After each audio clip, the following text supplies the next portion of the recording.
तो आज हम लोग बात करेंगे think and grow rich book के 12वें चैप्टर के बारे में, जिसका नाम है अचेतन मन यानी सबकॉन्शियस माइंड। इसमें लेखक सबकॉन्शियस माइंड के बारे में बताते हैं कि ये कैसे काम करता है और इसकी कैसी भाषा है। आइए देखते हैं सबकॉन्शियस माइंड के बारे में। कहते हैं कि सबकॉन्शियस माइंड हमारा दिन रात काम करते रहता है और सबकॉन्शियस माइंड एक कंप्यूटर के जैसा है। और सबकॉन्शियस माइंड में जब कोई चीज हमारा चला जाता है, जैसे कोई भी काम हम कर रहे हैं उसकी दिन रात प्रैक्टिस कर रहे हैं, काम करने का तरीका जो होता है वो हमारे सबकॉन्शियस माइंड में चला जाता है, वो सेव हो जाता है वहाँ पे। फिर जब दोबारा उस काम को फिर करना चाहते हैं, जब वो काम हमारा सबकॉन्शियस माइंड में जो चला जाता है, वो चीज़ करने के लिए हमें कोई एफर्ट करने की ज़रूरत नहीं होती है, वो ऑटोमेटिक आराम से हो जाता है। आराम से हम लोग उस काम को कर लेते हैं, जो भी चीज़ हमारा सबकॉन्शियस माइंड में सेव रहता है। सबकॉन्शियस माइंड हमारे एक कंप्यूटर के जैसा है। जैसे कंप्यूटर में मेमोरी कार्ड होती है, वहाँ हम लोग सेव करके रखते हैं कुछ भी चीज़, उसी तरह सबकॉन्शियस माइंड में हमारा सब कुछ सेव हो जाता है। हम लोग कोई भी काम किए प्रैक्टिस से, और वो काम जब हमारे सबकॉन्शियस माइंड में वो प्रोसेस सेव हो गया,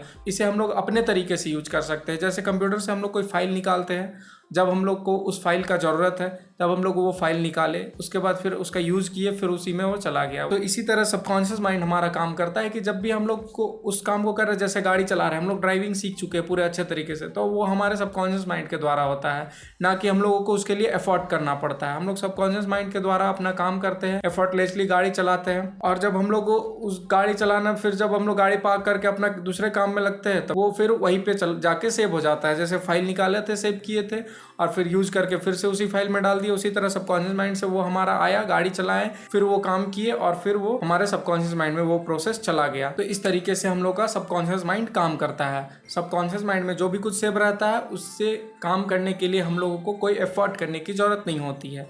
इसलिए जब हम लोग कोई काम को बहुत प्रैक्टिस और बहुत लगन से करते हैं, तो वो हमारे सबकॉन्शियस माइंड में चला जाता है, और उस काम को करने में हम लोगों को कोई एफर्ट की जरूरत नहीं होती है। आगे बताते हैं कि हम लोगों को सबकॉन्शियस माइंड से उसी भाषा में बात करनी चाहिए जो भाषा वो समझता है। तो सबकॉन्शियस माइंड कौन सा भाषा समझता है? ये सेल्फ सजेशन की भाषा समझता है। सेल्फ सजेशन की भाषा समझने का मतलब ये है कि जैसे नेगेटिव चीज़ें जो होती है, जो बुरी आदतें होती है, उसे ये हमारा सबकॉन्शियस माइंड जल्दी सेव करना चाहता है और जल्दी सेव कर लेता है।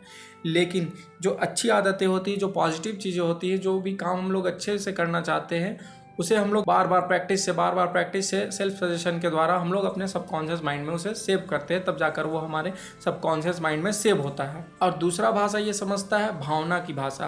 भावना मतलब किसी भी काम को हम लोग फीलिंग के साथ करते हैं, कोई भी फीलिंग के साथ किसी काम को करते हैं, जिसके पीछे हमारा फीलिंग इमोशन जुड़ा होता है किसी काम को करने के लिए, तो वो हमारे सबकॉन्शियस माइंड में जल्दी सेव होता है। ये फीलिंग इमोशन की भावना समझता है, सेल्फ सजेशन की भाषा समझता है, और नेगेटिव चीजें पॉजिटिव चीजों में जल्दी हावी होती है। लेकिन इसका चुनाव, कहते हैं कि इसका चुनाव हमें खुद से करना है। अपने सबकॉन्शियस माइंड में किसे जाने देना है, इसका चुनाव हमें करना है कि नेगेटिव चीजों को जाने देना है या पॉजिटिव चीजों को जाने देना है। इसका चुनाव हम लोग खुद करते हैं और फिर उसे जाने देते हैं। अगर एक भी नेगेटिव चीज हमारे सबकॉन्शियस माइंड में इंटर कर जाती है, तो फिर हम लोग अपने लक्ष्य से दूर रह जाते हैं और वहां तक नहीं पहुंच पाते हैं। और सबकॉन्शियस माइंड हमें मदद कैसे करता है अपने लक्ष्य को पाने में? जब हम लोग कोई लक्ष्य बनाते हैं या फिर जो भी इच्छा हमारे अंदर आती है किसी चीज को पाने की, तो हम लोग उसे बार बार अंदर अंदर बोलते रहते हैं या बार बार उसकी प्रैक्टिस करते हैं। तो सबकॉन्शियस माइंड क्या करता है कि उससे रिलेटेड इन्फॉर्मेशन हमें देना शुरू करता है, या फिर उससे रिलेटेड इन्फॉर्मेशन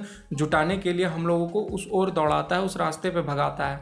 फिर जब हम लोग उससे रिलेटेड इन्फॉर्मेशन जुटा लेते हैं, तो फिर हम लोग उस लक्ष्य से काफ़ी नज़दीक पहुंच जाते हैं और अपने लक्ष्य को पा लेते हैं। और कहते हैं कि जहाँ पे आस्था होती है वहाँ पे डर नहीं होता, जहाँ पे डर होता है वहाँ पे आस्था नहीं होती। इसका मतलब ये है, आस्था का मतलब ये होता है कि समर्पण।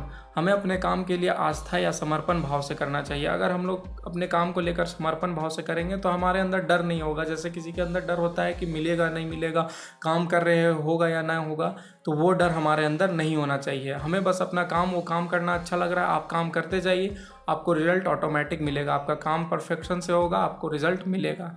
ऐसा नहीं सोचना है कि मिलेगा नहीं मिलेगा, तो वो एक अंदर डर है। आप पूरी आस्था से अपने काम को नहीं कर पाएंगे। तो यही कहते हैं कि पूरी आस्था से मतलब पूरे समर्पण भाव से अपने काम को करना है, तब जाकर हम लोग अपने लक्ष्य को प्राप्त करते हैं, बिना डर के आगे बढ़ते हैं। वहाँ पे हमारा डर खत्म हो जाता है। तो इस चैप्टर से हमें सीखने को मिलता है कि कैसे हम लोग अपने सबकॉन्शियस माइंड का यूज करके अपने स्किल को डेवलप कर सकते हैं या फिर अपने टैलेंट को पहचान सकते हैं और अपने लक्ष्य को प्राप्त कर सकते हैं और फिर अपने डर को भी कैसे खत्म कर सकते हैं। प्रैक्टिस बहुत इंपॉर्टेंट है, हमारे लक्ष्य को पाने के लिए प्रैक्टिस बहुत इंपॉर्टेंट है। इसमें से दो चीजें निकल करके आती है, प्रैक्टिस और दूसरा आस्था यानी समर्पण भाव, जिसके अंदर कोई डर ना होगा। बिना डर के हम लोग आगे बढ़ेंगे और प्रैक्टिस से हम उस चीज में परफेक्शन लाते जाएंगे और अपने लक्ष्य को पालेंगे।